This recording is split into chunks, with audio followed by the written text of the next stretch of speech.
ThreeNews can reveal universities are getting ready to cut courses after a leaked budget briefing showed the government plans to end a lifeline funding boost.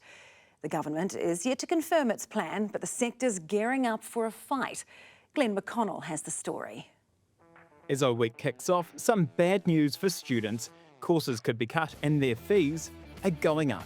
What I'm saying is if we keep going in this direction where we don't fund universities fully, we're going to have a lot of students that won't be able to come to university.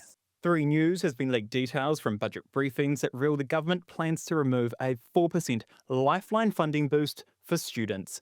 But the government is keeping quiet. We asked the Prime Minister twice if tertiary funding was in line for a cut. Well, look, I'm not going to talk about what's in and out of the budget. Look, again, I'm not going to preempt budget conversation. A worrying sign for universities. A reduction in courses, less for students to choose from, and of course, staff going. There is no other way that they can actually make savings of 4%. They've been cut to the bone. This 4% funding boost came in 2023 when Labor was under pressure about courses being cut.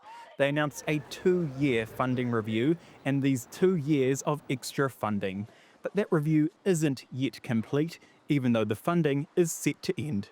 If a university is getting smaller, then fewer courses, obviously fewer interests.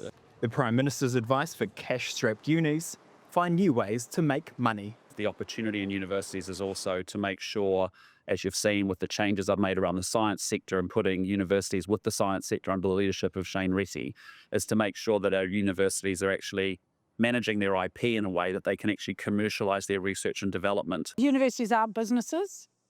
Research and knowledge development training is not a business. The sources we spoke to clearly wanted to get this out ahead of the government's budget to drive pressure on ministers to increase and not cut education funding. They are calling this a catastrophic and alarming decision.